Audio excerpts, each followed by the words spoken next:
Pansos Podcast. Oke, selamat pagi, selamat siang, selamat malam. Bertemu lagi dengan Pandas di Pansos Podcast. Halo semuanya, apa kabar? Sehat-sehat? Hari ini kedatangan Bang Fahri Wardani. Wah, apa kabar Bang? Alhamdulillah baik. Baik Bang lah. Siap. Wah, sehat Bang, sigar benar nih. Ini yang penting sehat. Iya, yang penting sehat. Kayak apa Bang kabar ini Bang? Kabar kayak apa ini? Itu tadi yang pasti sehat dan di awal tahun lagi santai. Asik, tapi kan santai-santai benar juga kalau soalnya nih udah lihat banyak banner nih muhafian di mana-mana Bang. Sampai di atas banner Bang ada muhafian. Nah, tuh apa pian mencalek ka pian tuh? Ya. Langsung banner lah. Langsung to the point, langsung gas. Ini yang bujur-bujur gas. Kes-keset. Wah. Iya, jadi kebetulan kami dipercaya untuk menjadi calon anggota legislatif dari Partai Solidaritas Indonesia. Oh, PSI lah Bang. Ya, PSI untuk DPR RI.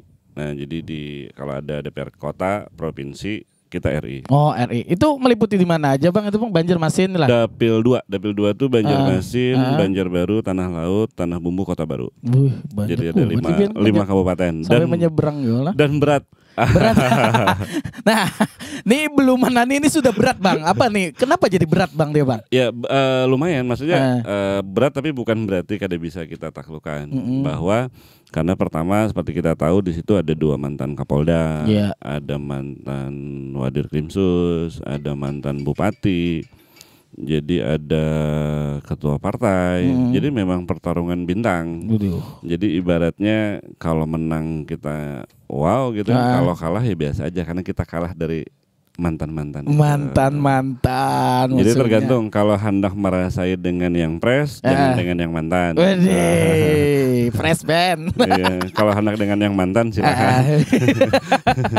Tapi ini sedikit hendak berkenalan dulu, maksudnya kayak nama Bian siapa, orang mana. Ini kan sebenarnya harus tahu juga gitu Bang. Ayo siapa? Perkenalkan dulu. Iya. Iya, sebenarnya kalau di nama Fahri Wardani, kalau diam sih di Banjarmasin, lebih tepatnya di kilometer Banjarmasin Coret lah. Oke. Iya, tapi kalau di sini sudah kuliah dari Lawas dan memang kenapa di Kalsel dulu kuliah di Universitas Lambung Mangkurat. Pernah terakhir jadi ketua BEM Unlam. Kalau itu kurang lebih kayak presiden mahasiswanya Unlam lah. Mantap. Jadi itu habis itu kalau aktivitas IO sih sebenarnya. Event organizer. Terakhir tuh jadi ketua perkumpulan pengusaha event organizer Kalsel. Jadi sebenarnya kalau secara organisasi sudah lumayan lah. Jadi ada pernah juga aktif di PMII, Pergerakan Mahasiswa Islam, dan Ansor. Ih mantap, berprestasi Bian lah. Wis. Harusnya. Harus ya. Iya kan kalau udah ada kerjaan yang emang benar ini kan Bang pasti mulai luwes gitu, mulai luwes. Apalagi kan dari caleg ini kan kerjanya. Nah, aku mau nanya nih ini dengan netizen ya Bang ya. Apa sih kerjaan caleg itu Bang? Yang pasti bahwa gini, secara konsep negara itu kan ada 3 pilar, eksekutif, legislatif, yudikatif. Nah si caleg ini dia adanya di legislatif itu. Nah jadi dia menjadi mitra eksekutif dan mitra yudikatif untuk sama-sama membangun bangsa ini. Nah jadi si legislatif itu, jadi kalau dinamakan secara kelembagaan itu kan kalau RI itu DPR RI, kalau provinsi itu DPRD provinsi, kalau kota itu DPRD kota atau kabupaten. Nah mereka menjadi di situ kalau bicara DPR RI, di situ mereka bisa untuk membuat undang-undang. Kalau kita misalnya bicara undang-undang kan, nah di situ mereka membuat undang-undang dan juga menjadi mitra dan pengawas, mitra untuk mengawas kepada si eksekutif agar bekerja dengan benar. Dan kalau misalkan bicara undang-undang, di situ ada inisiatif dari dewan, di situ ada inisiatif dari eksekutif, dalam hal ini pemerintah. Makanya kalau misalkan ditanya apa tugasnya, ya kita pertama menjadi mitra, yang kedua kita menjadi pengawas, dan ketika bicara mitra dan bicara kepentingan masyarakat, biasanya si anggota DPR RI ini mereka akan bisa melihat bahwa hari ini masyarakat perlunya apa. Misalnya ketika kita bicara tentang penyiaran, kenapa lebih ke penyiaran? Karena dulu pernah jadi ketua Komisi Penyiaran Indonesia Daerah Kalsel. Jadi Pernah lah dulu. Heeh. Jadi pernah 2 periode di KPID. Jadi kenapa lebih konsen misalkan di penyiaran, karena memang dulu pernah bersentuhan di situ. Nah, kita melihat misalnya sebagai anggota dewan, undang-undang yang sekarang itu sudah tidak update lagi dengan dunia penyiaran kita. Nah, kita mendorong untuk perubahan terkait dengan undang-undang itu satu. Misalkan juga tetapi kan tidak cuma sekedar kaitannya dengan pembuat undang-undang, tapi bisa juga ketika misalkan masyarakat ada beberapa menyampaikan keinginannya terkait dengan misalkan ada beberapa persoalan-persoalan. Apabila si anggota legislatif tersebut itu berkesesuaian dengan komisinya, biasanya dia akan langsung memfollow up hal-hal tersebut.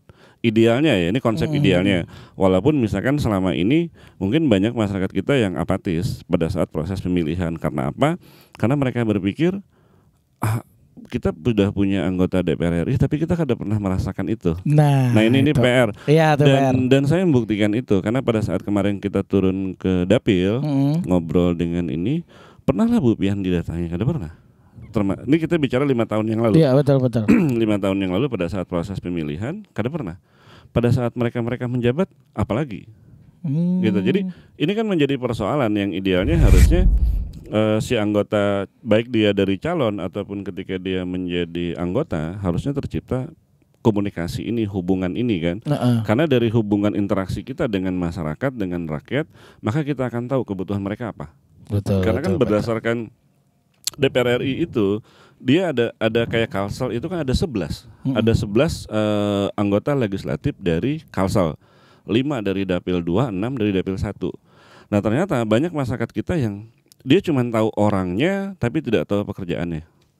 Padahal anggota legislatif itu mereka ada punya dana reses, ada punya dana macam-macam. Nah, yang idealnya ketika itu benar diberikan, harusnya bisa ketemu. Iya, jadi kerjanya seperti itu ternyata ya. Tapi ya emang seperti kayak tahun-tahun 5 tahun yang lalu mungkin emang nggak kedengeran, terus juga waktu pemilu juga banyak juga kita bingung. Ini tiba-tiba ada banyak pilihan caleg tapi kita nggak tahu gitu. Iya, jadi PR-nya memang gitu. Jadi terlepas dari orang yang pemain baru, yang pemain lama pun, ini kan kita bicara pemain lama. Nah, kenapa juga akhirnya kita merasa bahwa harus ikut turun? Karena persoalan itu salah satunya. Kalau bicara bahwa untuk kepentingan rakyat dan semuanya normatif kan, semua ketika ditanya siapa calon anggota legislatif pasti bicaranya seperti itu. Akan tapi ketika kita breakdown mereka mau apa, ini menjadi persoalan. Ternyata paling cuma jual tagline tapi kada punya ide-ide gitu loh. Nah, kita turun itu kenapa? Ya karena kita melihat banyak masyarakat tuh yang nggak pernah tahu siapa calegnya. Betul. Jadi mereka tuh berhubungan dengan si anggota legislatif selama 5 tahun ini cuma tahunya berdasarkan baliho.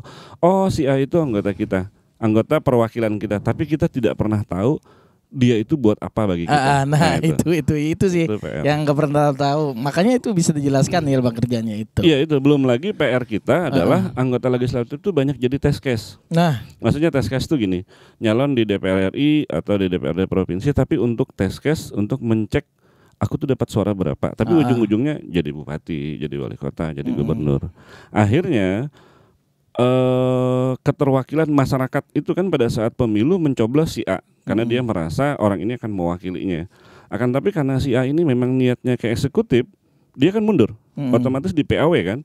Yang di bawah itu tidak ada merasa keterikatan dengan pemilihnya. Karena betul. Saya jadi bukan karena Anda, misalkan gitu. Ini kan PR memang dan tapi sekali lagi bahwa ini boleh secara hukum, legal dan tidak ada persoalan.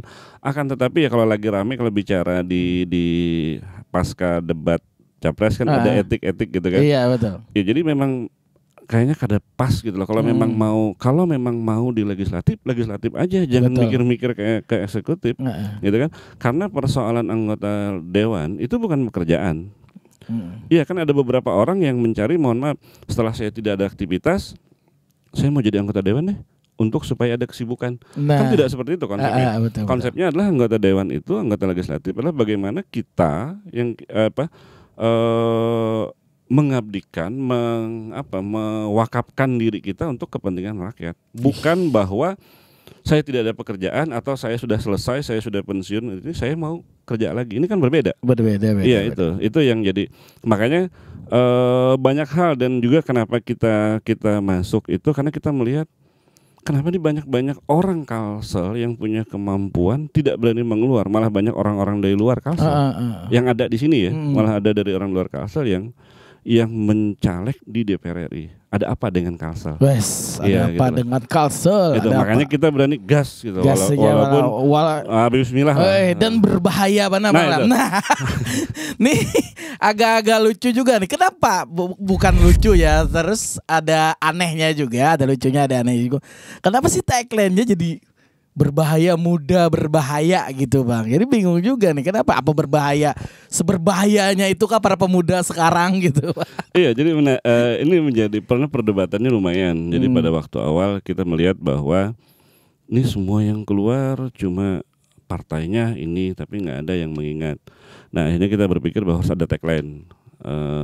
Harus ada tagline yang dibuat, dan tagline itu menjadi ingatan di mindset orang, ingat. Lalu muncullah muda berbahaya. Muda berbahaya nanti ini bisa dilihat deh kepanjangan jadi muda berbahaya. Muda berbahaya. Itu, ya kan? Oh, berarti itu singkatan ya Bang? Iya, singkatan. Jadi ada jadi sebenarnya kita bikin dulu apa keinginan kita, baru dirangkum dapat muda berbahaya. Dan menarik sebenarnya dengan muda berbahaya, pasca kita keluar muda berbahaya, lalu setelah itu muncul muda ini ya kan. Jadi syukurlah lumayan. Jadi akhirnya kita bisa menjadi inspirasi bagi caleg-caleg lain. Tapi berbahaya itu ya Bang. Itu jadi dan akhirnya karena kita berani ngambil itu sendiri. Jadi jadi ketika ngobrol di teman, ada yang lihat, wah muda berbahaya. Jadi berarti oke nih. Oke. Yang penting berbahaya. Tapi ini Bang, misalnya nih apa aja sih yang sudah Abang lakukan gitu? Kan kayak ada spanduk-spanduk atau baliho, apa aja sih selainnya yang Anda lakukan gitu ya? Iya, kalau yang sudah bahwa kita sudah turun ke masyarakat, sudah banyak dan sudah keliling di 5 kabupaten kota, Kota Baru, Tanah Laut, Tanah Bumbu, Banjarmasin, Banjarbaru. Ada beberapa yang kita publish di IG ataupun di TikTok ataupun di Facebook, tapi ada beberapa yang memang tidak dipublish. Tidak dipublish. Karena sekali lagi ini politik. Jadi banyak hal, dan yang pasti bahwa ketika kita turun di masyarakat, yang pertama ya tadi bahasa mereka adalah kami tidak pernah ketemu dengan calegnya. Itu. Iya, jadi kita tidak untuk bicara DPR RI ya. Kita tidak bicara, kalau yang kabupaten kota biasanya mereka intens, tapi kalau bicara DPR RI banyak mereka yang tidak pernah ketemu dengan calegnya. Jadi pada waktu sebelum kita turun ke masyarakat, bayangan kita adalah dunia politik itu ketika kita turun, yang akan ditanyakan adakah duitnya, pasti kurang lebih seperti itu. Dan adakah duitnya Bang Laja? Dan ternyata ketika kita turun membawa label sebagai caleg DPR RI, nggak seperti itu. Jadi ternyata kebutuhan bagi masyarakat itu adalah mereka tuh merasa bangga didatangi oleh calon anggota DPR RI. Nah, tinggal persoalan bagaimana maintenance pada saat kita pencalonan kita datang, dan setelah kita jadi pun kita datang. Karena ini menjadi, saya setiap kali turun persoalan selalu yang disampaikan adalah seperti itu. Jadi kalau misalkan gini, kalau orang ada yang dulu biasanya mereka datang pada saat pemilihan, pas jadi nggak pernah datang. Nah ini PR-nya adalah pada saat pemilihan nggak datang, pada saat jadi pun nggak datang, karena yang datang tim kan. Nah tapi memang kita selalu datang kepada masyarakat, kita selalu datang mensosialisasikan juga dan menyampaikan bahwa persoalan pemilihan itu bukan cuma persoalan duit, tapi ada hal lain yang dibangun. Dan hari ini pun kita datang kepada Bapak Ibu, pada masyarakat di sana, bahwa yang pertama kita memang mensosialisasikan PSI, yang kedua mensosialisasikan Mas Kaisang itu sebagai Ketua Umum PSI, dan ketiga baru kita mensosialisasikan diri kita sendiri, bahwa yang kita dorong bahwa PSI itu adalah partainya yang hari ini masih bersih, dan hari ini partai ini progresif, dan kita adalah jelas-jelas partainya Pak Jokowi gitu, bahwa ketika misalkan masyarakat hari ini merasa menikmati dengan hasil kebijakan dan produk keputusan Pak Jokowi, ya ketika ingin melanjutkan itu di PSI. Karena ketuanya kayak Mas Kaisang kan. Nah itu kita sampaikan, dan memang tapi lebih banyak tadi poinnya adalah kami itu yang penting sebenarnya didatangi. Didatangi ya Pak. Iya, dan itu tidak cuma di sana ya, Kota Baru, Tanah Laut, Banjarmasin loh. Banjarmasin banyak. Jadi kemarin keliling ke daerah Klayan, ke daerah Pelambuan yang di ujung-ujung itu banyak itu. Makanya sampai kepikiran, waduh, ini sampai separah itu gitu loh. Ternyata padahal kan di area kota. Betul. Karena masih banyak caleg kita tuh mengirimkan tim untuk itu. Oh, jadi bukan caleg yang datang, timnya ya gitu ya. Waduh. Nah, terus kalau caleg nih Bang, ini kan nggak hanya capres dan cawapres kan, pasti kan caleg ini dikasih visi juga nggak Bang, atau misi gitu? Ada nggak visi? Yang pertama sih visi besarnya dulu deh dari PSI deh, ada nggak visinya gitu? Kalau PSI itu ada dua hal yang kita dorong ketika kita lolos ke Senayan. Makanya hari ini kan PSI itu adalah kita berjuang untuk lolos ke Senayan. Tapi kalau beberapa kali kita pertemuan di acara DPP, kita semua yakin bahwa insya Allah PSI di 2024 ini akan lolos ke Senayan, lolos parliamentary vote 4%. Dan ketika lolos ke Senayan itu ada dua hal yang kita utamakan. Yang pertama, kita menggolkan undang-undang perampasan aset. Yang kedua, menggolkan tentang BPJS gratis. Perampasan aset itu kaitannya dengan perilaku korupsi pada hari ini. Kalau kan biasanya banyak kita ada beberapa kasus korupsi, diputus sudah habis, hilang. Maksudnya diputus, tapi dia cuma menjalani hukuman badan atau sitaan ini. Nah, kalau perampasan aset itu memang kurang lebih kayak dimiskinkan. Jadi supaya pelaku korupsi tidak mau mengulangi lagi. Kan kasus yang kemarin gubernur itu kan sudah terulang 2 kali kan si pengusahanya.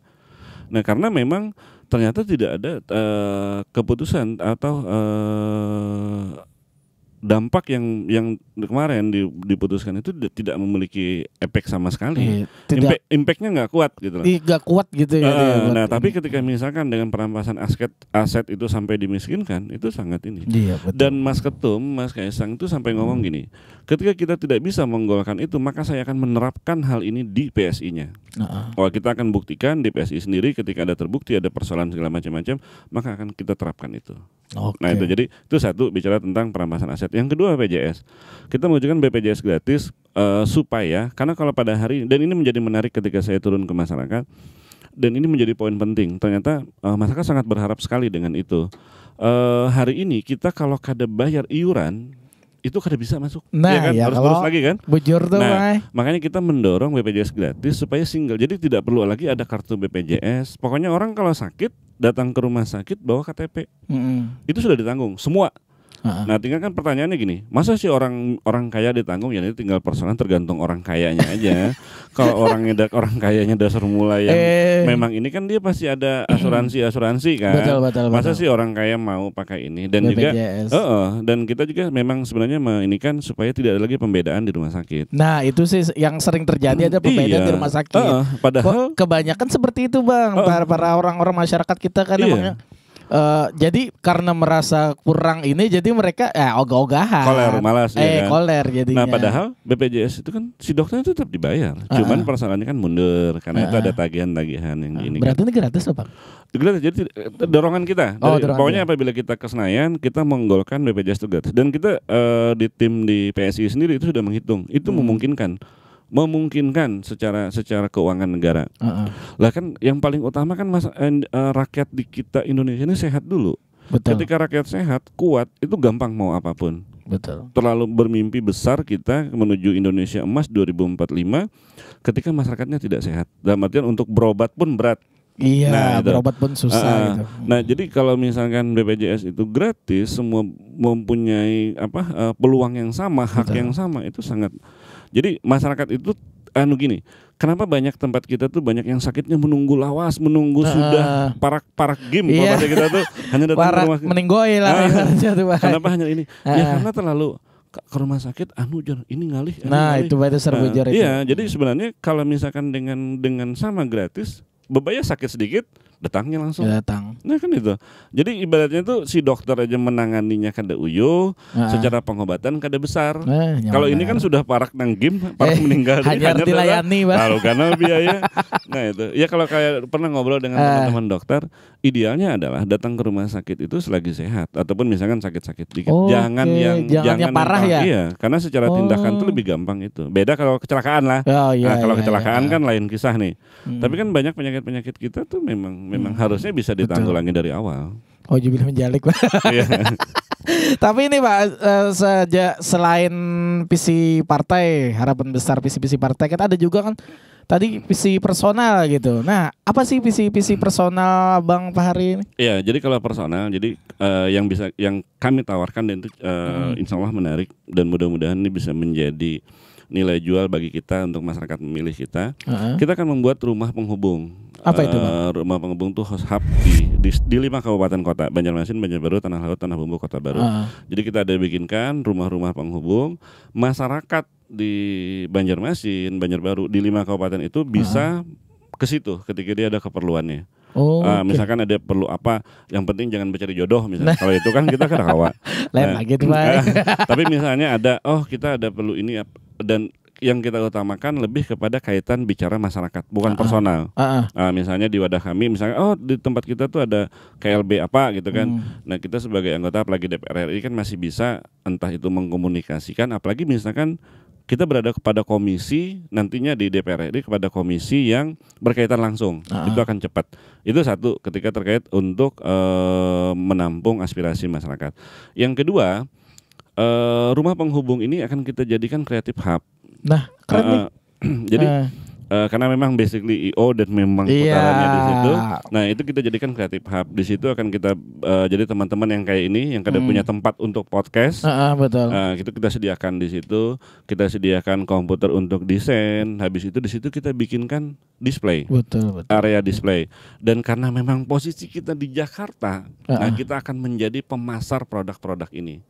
Jadi misalnya yang dari Kota Baru itu ada amplangnya yang bagus misalnya, kita akan di Jakarta pun kita akan buat ruang display untuk berjualan. Sekali lagi bahwa di daerah kita bikin rumah penghubungnya, di Jakarta kita akan menjadi marketingnya juga di situ, ya. Dan itu langsung direct ke mereka-merekanya. Jadi nasional berarti Bang. Idealnya harusnya gitu. Nah, karena kita melihat bahwa sampai hari ini kan yang dilaksanakan oleh beberapa wali kota, beberapa daerah itu kan kada jalan nih. Kreatif hub-nya ada tapi sebatas itu. Iya. Nah, sedangkan dunia kreatif di Kalimantan Selatan tuh kenceng banyak Pak. Akan tetapi kita masih belum banyak yang menurunkan itu menjadi value, menjadi bisnis, jadi nilai. Nah kita mencoba ini, ya belum tahu apakah persoalannya karena end usernya atau penjualannya. Nah kita mengambil posisi itu. Dan kenapa kita berani mengambil posisi itu? Karena kan di personal, anggota dewan kan sendiri. Ya kita tinggal jadi marketing. Kalau kita misalkan melibatkan orang banyak kan belum tentu orang mau jadi marketing. Ataupun perlu macam-macam. Nah ini ketika kita sendiri, sekali lagi karena bicara ini adalah ranah politik dan kami merasa bahwa apabila rumah penghubung ini kaitannya dengan Creative Hub itu jalan, otomatis misalkan kita mencalonkan lagi 5 tahun yang lalu yang nanti akan gampang, iya kan? Betul. Karena mereka sudah merasakan ya ini terbantu dengan ini, gitu. Banyak kok, jadi rumah penghubung itu akan dijadikan apa? Tapi yang pasti bahwa yang pertama untuk menampung aspirasi dan kita tindak lanjuti, yang kedua ya bicara tentang untuk Creative Hub teman-teman. Karena kan belum ada nih personal yang masuk ke ranah itu. Kalau bicara Kalsel ya, jadi yang mencoba menampung kreativitas anak-anak dan menjadikan itu sebagai pendapatan. Betul, berarti dalam hal Creative Hub seni masuk dong, kayak musik itu masuk. Iya, jadi misalnya ada kan, kayak 17 pria itu. Jadi kan misalnya kayak seperti kita ada lagu Bang, contohnya kayak lagu Banjar lah. Nah kita ini kan sebenarnya kurang banget karena dari pemerintah mungkin ya ngacuin begitu aja, maksudnya ya udah pakai lagunya sudah nggak usah apa-apa lagi gitu kan. Nah, kan biasa kalau kita kan misalnya ada Creative Hub kan asik lagi nih, misalnya tes lagunya apa nih, kita langsung nyambung ke Jakarta, Lampung Jakarta langsung di market atau promo lah sedikit buat di sana. Iya, gitu. dan itu kan sebenarnya bisa ini ya, jadi berkesinambungan dan berkaitan. Jadi misalkan ternyata ada produk nih yang harus dijual, kita harus bikin video. Theme songnya karena ini ada lagunya nih. Karena kan di situ kan ada bikin beberapa kamar kan. Jadi misalkan di sini musik, sini ini itu digabungin. Jadi ada hasil. Misalkan kita jual, kita packaging jadi satu, ya tadi itu bisa berkaitan. Dan kita mendorong bahwa ketika ada terjadi hubungan di antar produk-produk ini ada nilai. Betul. Jadi memang walaupun itu misalkan karena ini segrup gitu kan, ini kada ganal, tapi ada nilai. Kan hari ini yang dibutuhkan teman-teman kenapa banyak orang-orang yang di dunia kreatif itu pas ketika sudah sampai usianya berhenti, lebih memilih jadi karyawan Karena merasa tidak bahwa ini bukan bukan penghasilan iya, juga. jadi aku tuh ingat gini, aku tuh dulu kami tuh termasuk salah satu IO awal di Kalsel. Pada saat dulu teman-teman belum ada yang berani declare IO, kita berani. Karena kita berkeyakinan bahwa dunia event itu luas dan itu pendapatannya besar. Dan ternyata benar. Pada hari ini banyak teman-teman yang menjadikan IO pekerjaan. Betul. Pada saat dulu ibaratnya mau menikah mentuhan tuh tahun gawean apa? Pegawai iya. ada aja. Dan itu real. Dan kita menjelaskan IO itu apa? Wah, setengah mati itu. Yang paling gampang menggawe konser. Aduh, apa tuh? Sama Pak, musisi ya juga gaweannya apa? Musisi. Jadi memang ya dunia. Tapi kan ketika kita berani menemukan itu, ya yakin aja. Tapi yakin ya Pak bisa mewakili aspirasi rakyat? Insya Allah. Jadi dalam gini, pemilih kita itu Gen Z sama milenial itu lumayan besar, di atas 50. Nah kita lagi masuk ke situ. Kenapa kita masuk ke situ? Karena kita yakin dengan mereka. Maksudnya gini, mereka memilih kita dan mereka menitipkan itu dan mereka berani mengkritik. Oke, ya, kan? betul. Jadi karena orang itu dia akan benar bekerja ketika ada yang mengkritik. Nah, tapi ketika misalkan tidak ada proses mengkritik itu bahaya. Makanya kita bilang kita beberapa kali turun, ayo kita kan ada bebayaran. Pilih. Tapi kalau aku menukari suara bagian pian, kalau lu menukari suara bagian pian, jangan coba-coba kritik dong. Karena ya, sudah bayar. Sudah deal. Iya. Ibaratnya kalau anu tuh jual putus. Makanya dengan teman-teman muda, dengan teman-teman yang milenial atau Gen Z, kita selalu bilang bicara politik tidak hanya bicara duit. Gitu. Kalau memang sudah ada di situ terjadi transaksi, ya wajar dong. Saya tidak mau datang lagi ke sini. Karena saya sudah beli suara pian. Iya, betul. Jadi kalau diherani lagi, iya. Sudah keluar duit, ini mana pulang? Nah itu. Tapi ini, banyak juga kan orang-orang bingung Bang, kayak tahun-tahun yang lama kan bingung nih pas buka surat suara kan. Nih muncul muha siapa aja nih Bang aja. Nah bingungnya Bang. Nah caranya kayak apa supaya pas membuka suara tali hati muha pian. Nah kayak apa tuh? Oh ya, jadi gini, pemilu kita sebenarnya dari beberapa tahun itu kan ada 5 pemilihan. Yang pertama presiden, yang kedua DPD, yang ketiga DPR RI, yang keempat DPRD provinsi, yang kelima DPRD kabupaten kota. Nah jadi kalau RI itu yang warna kuning.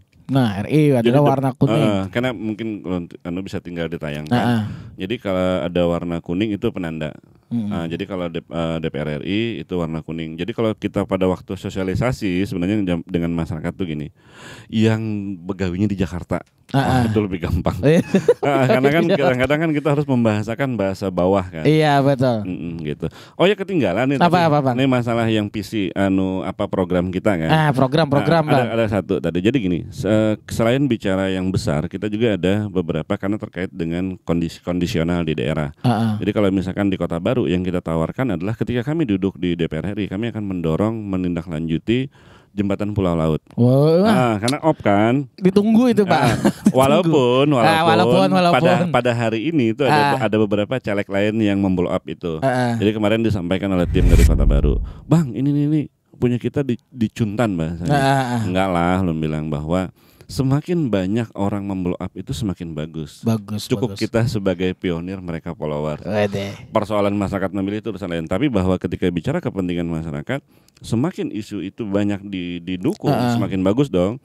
Misalkan beliau nanti yang lolos ke DPR RI, sebenarnya tinggal tagih ke beliau. Betul. Apalagi bukti digital ada. Nah termasuk kita mendorong jalan Batu Licin Banjarbaru. Habis itu ada beberapa daerah-daerah yang memang terkait infrastruktur yang harus dijalankan gitu. Itu ketinggalan tadi satu. Itu ditunggu banget. Itu dari tahun-tahun. Iya, karena kita mencoba gini, kalau yang kita mencoba bahwa di dalam proses kampanye ini kita coba menawarkan ide gagasan, bukan cuman bahwa misalnya muda berbahaya ataupun yang muda ini ataupun kami hadir untuk rakyat. Tapi kada jelas prosesnya apa. Betul. Apa yang disampaikan, apa yang ditawarkan. Iya tadi sama kasusnya. Jadi kenapa sih misalkan 5 tahun kerja activity? Ya karena memang tidak pernah ada tawaran dari si caleg. Maksudnya dia cuma melihatkan orang itu cuma melihatkan muha di baliho pilih ulun, baliho, spanduk, minta dukungan kan. Nah habis itu masyarakat memilih. Ya apa yang mau diminta? Karena memang tidak ada yang ditawarkan. Ini kan proses pemilu itu termasuk makanya pendidikan politik. Pendidikan politik itu yang agak berat. Termasuk kita misalnya ketika datang menyampaikan 14 Februari pemilihan. Itu yang kedua pahami hak pian. Minimal itu harus datang. Jangan sampai karena datang. Karena surat suara yang tidak dicoblos itu punya potensi kemana-mana. Nah iya gitu. Tuh sayang makanya harus datang tuh harus coblos Bang. Iya makanya kita ya sebenarnya kita ya kayak membantu penyelenggara ya KPU Bawaslu kita mensosialisasikan kepada masyarakat. Tapi ya memang tidak semua caleg kan yang turun. Betul. Nah idealnya kalau semua caleg turun tuh harusnya masyarakat pintar. Maksudnya masyarakat itu paham tentang dunia politik secara sebenarnya. Nah, nih lu berhayal lah, berhalusinasi. Membayangkan Bang, misalnya Abang terpilih. Apa maksudnya yang harus pertama 5 tahun ke depan nanti apa yang harus Abang lakukan? Iya, jadi gini, pada saat kita memutuskan mencaleg dari PSI, itu sudah terbayang nih. Karena memang dari dulu kan memang sudah aktivis mahasiswa. Ya dalam artian ketika dengan kawan-kawan sekarang, kami pernah sama, kita udah pernah demo, kita sama-sama pernah aksi, sama. Nah biasanya teman-teman aktivis itu kan ujungnya di politik.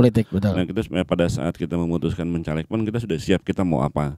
Makanya muncul ide dasar untuk membuat rumah penghubung itu. Mantap. Jadi kita mengambil aspirasi dari masyarakat, kita pilih yang mana prioritas itu yang kita laksanakan, itu satu. Yang kedua, yang dengan kreatif hub tadi ini kan akan selalu terus berjalan. Tinggal persoalannya banyak kan masyarakat menggunakan itu atau tidak. Nah tugas kita juga ketika misalkan itu tidak direspon masyarakat kita akan turun lagi. Tapi satu hal gini, ada pembedanya adalah ketika masih mencaleg ini kan duit pribadi nih. Iya betul. Nah, duit pribadi Bang. Iya duit pribadi. Duit pribadi aja kan mau nih mengeluarkan itu. Apalagi ketika jadi itu sudah ada duit negara. Lah kan sekarang gini, anggota dewan itu kan ada banyak kan sumber-sumber dana. Iya, sumber dana. Berarti duit pribadi kayak bikin sepatu gitu pribadi. Iya, nah tapi kan kalau misalkan jadi itu kan sudah duit ini sudah dibiayai. Tinggal si calegnya nih duit negara nih mau nggak disalurkan ke bawah, iya kan? Itu. Nah, insya Allah kalau kita dan mudah-mudahan ini kada berubah, maksudnya kuatkan hati kita. Makanya kalau selalu turun dan masyarakat itu selalu minta doa 2. Yang pertama doa ulun mudahan lolos, yang kedua doa ulun mudahan kada berubah. Nah, amin. Kenapa Josidin? Iya, kadang-kadang kan banyak yang berubah. Nah, Mbak sudah melihat ketenaran jabatan dan duit tahta dan macam-macam. Nah, itu. Makanya kita doakan lu mudahan kada berubah. Jadi apa nih? Beda gitu lah. Jadi idealnya adalah ketika dia duduk itu harus jalan. Betul. Karena ini kan duit rakyat duit sebenarnya.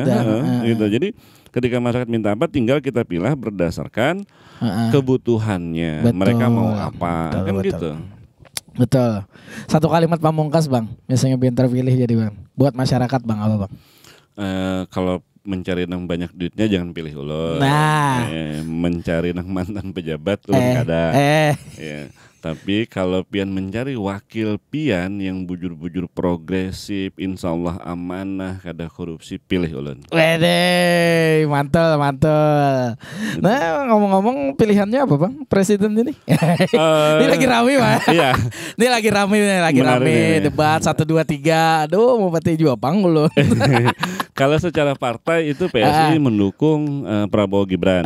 Kalau secara partai. Secara partai ya. Dan secara personal kita pun ke situ bukan karena persoalan Prabowo ini masuk partai ya, tapi maksudnya sejalan dengan PSI, tapi bahwa karena selama ini kita memang pertama 2 periode sebelumnya kita mendukung Pak Jokowi. Betul. Sebelum saya masuk PSI pun kita mendukung Pak Jokowi. Habis itu pas di sini pun ketika ternyata Mas Kaisang nggak di PSI dan kita mendukung ya ini sejalan dan jelas kok bahwa Pak Jokowi ke Prabowo Gibran dan kita semakin pom gitu loh. Karena kita melihat bahwa gini. Hari ini ada hal ini kita bicara Kalimantan tidak bicara betul. Luar. Jangan ke luar-luar Kalimantan karena kita bicara kepentingan bagi kita hari ini utama Kalsel dan Kalteng itu adalah IKN. Betul. Suka tidak suka apalagi kalau misalkan bicara dunia kreativitas teman-teman vendor hari ini yang banyak merasakan darinya ada IKN itu adalah teman-teman Kalsel. Oh. Iya, cek aja. Misalkan di IKN tuh ada event-event tuh rata-rata vendor Kalsel. Tapi ada juga bang yang mengecam bahwa IKN itu itu kan bukan orang Kalsel. Gitu ya. Iya. Banyak kan yang mengecam bahwa wah ini nanti merusak lingkungan itu atau kan, apa gitu. Nah berarti belum pernah dan biasanya yang sampai segitu tidak pernah mendetilkan, tidak pernah melihat progres di IKN. Ada hal orang yang kurang paham. Di IKN itu kan orang bicara ini hutan, enggak, itu kan hutan single. Maksudnya satu jenis tanaman kan. Itu kan dulu eukaliptus kan. Tumbuhan-tumbuhan di situ. Gitu. Jadi memang dan malah dengan adanya IKN Pak Jokowi membangun kebijakan bahwa ditanami ini, tanami lebih beragam. Jadi tapi itu satu terkait dengan hutannya. Tapi yang kedua, kita tidak menapik bahwa dengan adanya IKN kita akan punya dampak besar. Apalagi kalau misalkan bicara di situ pengusaha atau apapun. Selama ini yang hari ini ketika hal-hal besar itu dikup oleh teman-teman di Jakarta, hari ini kan akan bergeser ke tempat kita. Persoalannya tinggal bisa kada mengambil peluang itu. Nah, ini kan kadang-kadang orang kita nih gini, karena kada bisa, lalu wah ini kada boleh. Padahal bukan kada bisa itu bukan karena apa? Karena kita kada pernah berani bertarung, kita kada pernah berani bertanding di situ. Kita tuh kan masih mental di bawah. Hari ini ayo dong kita ke atas. Ya sama kayak Mas Ketum tuh bilang, anak muda bukan menjadi pemimpin masa depan, tapi pemimpin masa kini. Nah sama pada proses hari ini, kayak caranya IKN itu harus jadi tetap. Karena keuntungannya itu sangat besar. Bayangkan hari ini kita bicara Jakarta, Depok, Bekasi dapat impact. Iya, betul. Kalau kita bicara Kalimantan, Tabalong, Tanah Bumbu itu lumayan. Iya kan? Kalau ada IKN ya. Iya, harusnya. Nah, tinggal persoalannya kita bagaimana mengambil keuntungan dari itu. Nah itu ya kan? betul. Itu kalau bicara kita kepentingan Kalimantan. Yang kedua adalah kalau bicara secara negara, Pak Jokowi kan ingin membuat bahwa ini bukan Jawa sentris. Iya kan? Kita merasakan bahwa ya kita menukar barang Jawa ini apa-apa semua. Iya, walaupun dengan online sebenarnya bisa kan sudah. Nah, Pak Jokowi membuka itu gitu loh, dan sebenarnya apabila ini jadi IKN, kita Kalimantan maju. Sangat maju. Dan kita akan menikmati itu kok. Yakin aja. Banyak peluang-peluang yang di situ. Banyak peluang-peluang di situ. Ya tadi tinggal kitanya aja, banyak yang itu karena dapat, karena kita kada pernah. Jadi gini, banyak orang yang tidak pernah mau berpikir karena memang mental mohon maaf nih, mental karyawan, mental bawahan. Betul. Kita kada pernah mau membuka ini padahal ada jalan, Iya kan? Atau kalau karena ada jalan kita membuat jalannya. Makanya kalau kita di dunia kreatif paham lah itu paham. Kan. Nah ini yang pasti memang memikirkan. Karena kan kadang-kadang apalagi kalau kita sudah bicara kreativitas kaitannya dengan kehidupan, dengan penghidupan dan pendapatan, pasti kita bisa memikirkan itu. Ya kedua lah sekarang gini. Bicara dunia online aja, YouTube aja. YouTube. Dengan ada IKN, ada berapa banyak YouTuber yang mengulas tentang IKN. Dan ternyata sampai hari ini subscribernya tuh banyak. Itu kan mereka mendapat engagement ya. Iya, maksudnya dapat keuntungan dari IKN yang belum jadi IKN. Itu kan salah satu pihak. Iya kan? Nah, ketika misalnya kita tanyakan ke mereka, ya mereka pasti dukung IKN dong. Ini kan tinggal persoalan saya dapat apa dari IKN. Betul. Nah, ya kan? Itu persoalannya itu. Tapi kita dapat apa dari IKN? Tapi kalau kita dibicara Kalimantan, dampaknya sangat besar bagi kita. Kita akan dapat keuntungan yang sangat besar. Bahwa kalau misalkan yang ditakutkan teman-teman nanti akan ini, ayo, tapi kita jaga bagaimana supaya pembangunan tersebut jangan sampai menyalahi ini, jangan sampai menyalahi ini. Betul-betul detail ya. Gitu. Jangan bahwa ketika ini enggak. Ya kalau kayak aku tuh ngobrol dengan teman-teman, jangan-jangan teman-teman masih beranggapan gampang ke Jakarta supaya lebih besar duitnya. Iya kan? Gitu. Aku aja udah dibilang artis nasional. Iya, kita artis ibu kota. Makanya kalau sekarang kayak kemarin meeting artisnya artis ibu kota. Betul-betul bos. Ibu kota mana dulu? Ibu kota mana? Kalau ibu kota Nusantara bahaya. Pandas nanti. Tapi ini Bang, ini ada kaos bagus banget ya, asik banget ya kita ngobrol tadi ya. Oh kaosnya bagus banget nih teman-teman kaosnya. Gila keren. Nih kenapa nih ulun enggak atau apa nih? Kena satu, abis itu kesantin. Tapi kita ada juga apa giveaway ya? Oh, giveaway. Kita melakukan giveaway Bang ya. Ada berapa kaos Bang? 10. Waduh, ada 10. Tapi nanti syarat-syaratnya kepadahi. Syarat dan ketentuan berlaku. Berlaku nanti di Instagram ya Bang lah, di TikTok nanti. Waduh, mantap. Thanks banget Bang lah sudah bisa hadir kepada ulun walaupun tempatnya halus tapi daging semua pandirannya sini. Dan dingin. Kada sehot di luar. Nah, yang pastinya semoga dilancarkan Bang lah apa aja yang ingin diinginkan atau bisa terwujud Bang Aden ya menjadi itu jangan pernah lupa dan jangan jadi seseorang yang beda setelahnya nanti siapa tahu kan Abang terpilih kan gitu kan. Yang pastinya mendoakan yang baik aja karena Abang juga orang baik juga karena ulun rancak juga bekawanan situ. Yang pastinya Pandas undur diri, Pensos Pandas Podcast. Bye. Pensos Pandas Podcast.